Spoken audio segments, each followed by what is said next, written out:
Hello friends, स्वागत है आपका अपने यूट्यूब चैनल हैशटैग क्रिएटिव आरती पोरवाल में। दोस्तों, मैं हूं आरती और आज हम अपने वीडियो में बात करेंगे मॉप अप राउंड और स्टे वैकेंसी राउंड से रिलेटेड जो वैकेंट सीट्स हैं।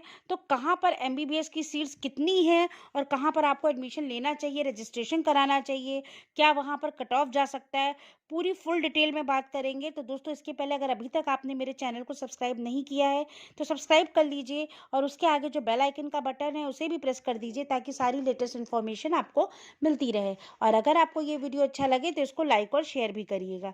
तो चलिए दोस्तों, स्टार्ट करते हैं। दोस्तों, सबसे पहले हम बात करेंगे किस स्टेट में स्टेट वाइज भी क्या सीट्स हैं और ऑल इंडिया कोटे में क्या सीट्स हैं, एमबीबीएस की कितनी सीट कहाँ पर खाली है। लेकिन उसके पहले हम कुछ इंस्ट्रक्शन पढ़ लेते हैं कि जैसे आपको महाराष्ट्र का जब मैनेजमेंट कोटे का और एमबीबीएस का जो गवर्नमेंट कोटे का जब शेड्यूल निकाला गया था तो उसमें कुछ इंस्ट्रक्शन दिए थे सीट्स के लिए, उसको आप ध्यान से देख लीजिए।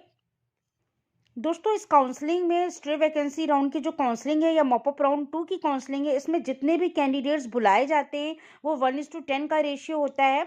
मतलब एक सीट पे अगर 10 कैंडिडेट को बुलाया गया है, कैंडिडेट लिस्ट में जितने कैंडिडेट्स का नाम है उसमें सब कैंडिडेट्स का एडमिशन नहीं होगा, उसमें मेरिट वाइज आपका एडमिशन होगा। Since more number of candidates is called for counselling for all categories, allotment is not guarantee to everyone. ठीक है, candidate should be present in the counselling venue 1 hour period. आपको 1 घंटा पहले पहुंचना है वहां पर। Reallotment will be done only by the candidate who join the course in the first phase of counselling within the stipulated time and date. ठीक है, उन्हीं को रीअलॉटमेंट दिया जाएगा जो कैंडिडेट ज्वाइन कर लेंगे इस कोर्स को फर्स्ट फेज में, स्टिपुलेटेड यानी गिवन टाइम में और गिवन डेट को। रीअलॉटमेंट जो अलॉटमेंट है वो भी डन बेस्ड होगा, वो भी मेरिट पर ही होगा। मतलब जिनको पहले कॉलेज मिल चुका है, उन्होंने अपग्रेडेशन के लिए सीट डाली है, तो उनको रीअलॉटमेंट होगा। वो अवेलेबिलिटी ऑफ सीट्स पर डिपेंड करता है। अगर वहाँ पर सीट अवेलेबल होगी तो आपको रीअलॉटमेंट दिया जाएगा, और अगर आपको वो सीट अपग्रेड होकर मिलती है तो जो पहले वाली सीट है वो नेक्स्ट कैंडिडेट को जो मेरिट वाइज आएगा उसको दे दी जाएगी। ठीक है, वो फिर आपका ना ही कोई रजिस्ट्रेशन फीस, सिक्योरिटी मनी कटेगा, ना ही कुछ होगा, आपका कोई भी नुकसान नहीं होगा, अपने आप सीट अपग्रेड हो सकती है। ठीक है, नेक्स्ट है, अगर candidate is presently not studying in anywhere should proceed the following certificate in original. आपको कौन कौन से सर्टिफिकेट ले जाने हैं? NEET UG 2020 admit card, score card, 10th की मार्कशीट और equivalent marksheet, transfer certificate from the school, और candidate who are claiming minority, आप अगर सेल्फ फाइनेंस मेडिकल कॉलेज से कोई भी अपनी कैटेगरी वाइज जो भी आपका कार्ड हो वो चाहिए। फिर candidate who wish to retain the seat already selected need not attend to the counselling. जो कैंडिडेट जो है पहले से ही सीट जिन्हें मिल चुकी है उन्हें दोबारा काउंसलिंग अटेंड करने की जरूरत नहीं है। Candidate can attend the counselling as per the date, time and mark mention in the schedule if they enable to download the call letter from the website.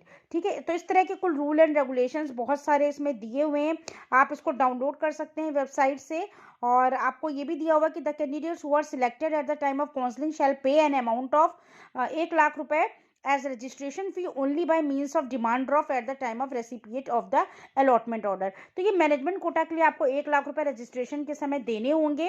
ठीक है, इसके बाद आपको महाराष्ट्र की जो वेबसाइट है उस पर और भी जो रूल्स दिए हुए रीअलॉटमेंट के लिए कि the candidate who attend and opted out of government MBBS या self finance MBBS government BDS when seats are available in first phase of counseling or not eligible for seats under those respective categories। अगर first phase की counselling में आपको कोई seat मिल गई है तो आपको दोबारा उसमें रिस्पेक्टिव कैटेगरी में काउंसलिंग कराने के लिए आप एलिजिबल नहीं होंगे। ठीक है, candidates who wish to retain the seat already selected need not attend to the counselling. तो दोस्तों, ये तो काउंसलिंग से रिलेटेड कुछ बात होगी। अब हम मेन बात जो आपको बताने के लिए इस वीडियो का मेन मकसद था कि आपको मैं बता दूं किस जगह पर किस कॉलेज में सिर्फ मैं एमबीबीएस सीट्स की बात करूंगी, वैकेंट है तो आप उसी हिसाब से वहां पर एडमिशन ले सकते हैं। तो सबसे पहले हम गवर्नमेंट एमबीबीएस कॉलेज की बात कर लेते हैं। कुल सीट जो हमने बताई थी आपको 1355 सीट्स हैं, जिसमें से 347 सीट्स जो हैं वो प्राइवेट एमबीबीएस कॉलेज की है और 8 सीट गवर्नमेंट एमबीबीएस कॉलेज की है। इसी तरीके से बीडीएस में हमने बताई थी 1000 सीट, जिसमें से 66 सीटें गवर्नमेंट बीडीएस कॉलेज की थी और 934 सीटें प्राइवेट बीडीएस कॉलेज की थी। तो हम 1000 सीट जो बीडीएस की उसकी बात नहीं करेंगे। जो 355 सीट्स हमारी एमबीबीएस की हैं उसमें सबसे ज़्यादा सीट्स जो वैकेंट हैं उसमें आपको जैसे वेदांता मेडिकल कॉलेज, यहाँ पर आपको सीट्स मिल सकती हैं। और एक आपका है सिंधुदुर्ग शिक्षण प्रसारक मंडल, एमसी, ये यहाँ पर मेडिकल कॉलेज सिंधुदुर्ग में है। यहाँ पर एमबीबीएस की 31 सीटें खाली हैं, आप यहाँ पर एडमिशन ले सकते हैं। इसके बाद बात करते हैं तमिलनाडु की। तमिलनाडु में जनरल में 23 सीटें खाली हैं, वीएमकेवीएमसी में। ठीक है, इसी तरीके से यूपी में गाजियाबाद में आ जाइए, संतोष मेडिकल कॉलेज में जनरल कैटेगरी में 15 एमबीबीएस की सीटें वैकेंट है। तो आप यूपी में यहाँ पर आप एडमिशन ले सकते हैं। 15 एमबीबीएस सीट्स बहुत होती है। तमिलनाडु में 23 सीट्स हैं। सिंधुदुर्ग में आपको बता दी मैंने 31 सीट्स हैं। वेदांता मेडिकल कॉलेज में कुल सीटें वैकेंट हैं। तो इस तरह से आप यहाँ पर एडमिशन ले सकते हैं। लेकिन अगर हम बात करें कि एम्स की या फिर जिपमर की, जो ऑल इंडिया कोटे की काउंसलिंग है, इसमें एमबीबीएस का क्या क्राइटेरिया है, स्ट्रे वैकेंसी राउंड में कहाँ पर आप एडमिशन ले सकते हैं। तो दोस्तों आपको बता दूं, सबसे पहले जिपमर की बात कर लेते हैं। जिपमर में एमबीबीएस की कुल 12 सीटें जो है, पहले आप देख लीजिए, 6 सीटें जिपमर में कराईकल में ओबीसी की हैं। जम्मू में 6 सीटें जनरल में ही एमबीबीएस की हैं, उसी में जिपमर कराईकल में, जम्मू में ही। ठीक है, फिर एम्स के राजकोट में आ जाइए। राजकोट में ओबीसी की 6 सीटें हैं। गुवाहाटी में ओबीसी की 8 सीटें हैं। तो इस तरह से कुल 6 6 12 6 18 और 8 26 सीटें इधर हो गई आपकी एमबीबीएस की। दोस्तों मैं खाली एमबीबीएस सीटों की बात करूंगी आज के वीडियो में। इसके बाद विशाखापट्टनम में आइए। आंध्र प्रदेश में 10 सीटें एमबीबीएस की खाली हैं। और हरियाणा में एमएम इंस्टीट्यूट मेडिकल कॉलेज में 16 सीटें आपको मिल जाएंगी एमबीबीएस की। इसके बाद अगर आप यूपी में आइए तो एम्स में रायबरेली में जनरल में 5 सीटें आपको वैकेंट मिलेंगी। तो टोटल जैसे आपको मालूम है, ये जो शेड्यूल निकाला गया 2463 सीटें हैं बीडीएस और एमबीबीएस की मिलाकर स्ट्रे वैकेंसी राउंड के लिए, जिसमें से एमसीसी ने जो निकाला 1236 सीटें एमबीबीएस की हैं और 1207 सीटें बीडीएस की हैं। तो ये जो 1236 सीटें एमबीबीएस की हैं, इसकी बात करें तो इसमें एम्स की जो है कई सीटें, जहां पर एक एक दो दो सीटें तो कई जगह पर, उनकी बात हम नहीं करेंगे। जहां पर ज़्यादा सीटें हैं वो मैं आपको बता रही हूँ। तो 5 सीटें रायबरेली में हैं और इधर 10 सीटें आपकी विशाखापट्टनम में है और 16 सीटें हरियाणा में। तो ये मेन जो मोटी मोटी वैकेंसी है वो मैं आपको बता रही हूँ।